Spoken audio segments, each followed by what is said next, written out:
When we think about innovation-minded leaders, two distinct archetypes come to mind, the Maverick and the Heretic. At first glance, they might seem like two sides of the same coin, both eager to shake things up and challenge the status quo. But dig a little deeper, and you'll find that their approaches, their mindsets, and ultimately their fates diverge significantly. It's a fascinating dichotomy that speaks volumes about leadership in today's fast-paced, ever-evolving landscape. Let's start by defining our characters. A maverick is someone who refuses to conform to traditional norms. They're the independent thinkers, the ones who look at the world and say, why not? They're not content to sit back and accept the status quo. Instead, they're driven by a desire to innovate, to improve, and to create a better future. On the other hand, we have the heretic, who holds opinions that run counter to what is generally accepted. Heretics are nonconformists, but their nonconformity often veers into stubbornness. They have a vision, sure, but it's often rigid and inflexible. What's intriguing is that both mavericks and heretics share a common trait. They're unafraid to operate outside conventional thinking.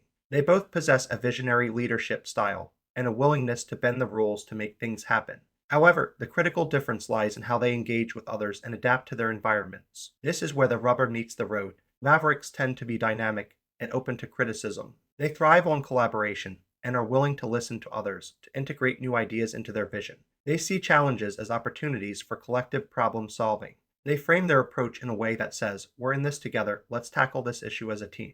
This mindset fosters an environment where experimentation is celebrated and innovation can flourish. In contrast, heretics often adopt a more rigid stance. Their vision is singular, and they approach challenges with a my way or the highway mentality. They're less likely to entertain new ideas or feedback, which can lead to friction and conflict within their teams. The heretic's stubbornness can alienate colleagues, creating an atmosphere of tension rather than collaboration. While they may have some initial successes, their inability to build consensus often leads to their downfall. Now, let's explore the traits that make mavericks succeed where heretics often fail. Mavericks are strategic and intentional in their actions. They understand that change doesn't happen in a vacuum. It requires careful planning and the ability to influence others. They're resourceful and resilient, able to navigate challenges with grit and determination.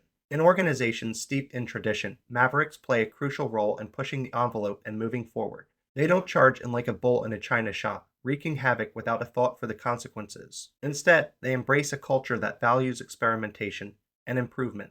They recognize that the best ideas can come from anywhere, and they actively seek input from their teams. This collaborative spirit not only enhances their own ideas, but also fosters a sense of ownership among their colleagues. When people feel invested in a vision, they're more likely to rally behind it. Heretics, on the other hand, often cause chaos rather than results. Their strong wills and outspoken nature can make them uncomfortable to work with.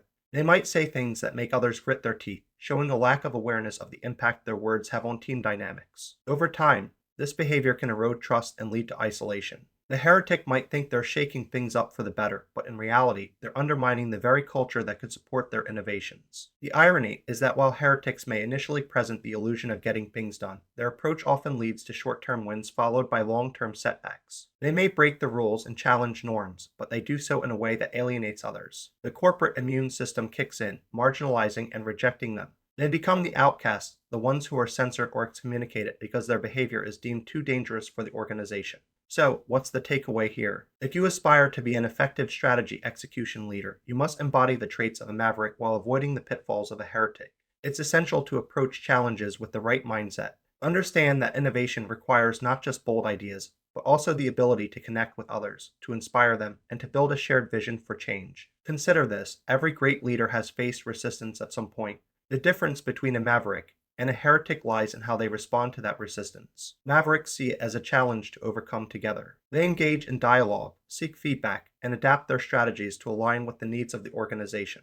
Heretics, however, often dig in their heels, convinced that their way is the only way. They may find themselves shouting into the void, their voices drowned out by the collective sigh of an organization unwilling to follow their lead. In the end, the maverick is celebrated for their ability to lead change effectively. They become the champions of innovation, the ones who can rally people around a common cause and drive meaningful progress. The heretic, on the other hand, becomes a cautionary tale, a leader whose brilliance is overshadowed by their inability to connect with others. As we navigate our own paths in leadership, let's strive to embrace the maverick mindset. Let's be open to collaboration, willing to listen, and eager to integrate diverse perspectives into our vision for change. Let's challenge the status quo, but let's do so in a way that brings people along for the ride rather than pushing them away. In this world that's constantly evolving, the ability to adapt, to innovate, and to inspire others is more critical than ever. We need mavericks who can lead us into the future, who can help us navigate the complexities of change while fostering a culture of collaboration and experimentation. So, the next time you find yourself faced with a challenge, ask yourself, am I approaching this as a maverick or a heretic? Am I seeking to build bridges or burn them? The answers to these questions could very well determine not just your own success, but the success of your organization as a whole. After all, in the grand scheme of things, it's not just about getting things done, it's about getting things done right. And that, my friends, is the hallmark of true leadership.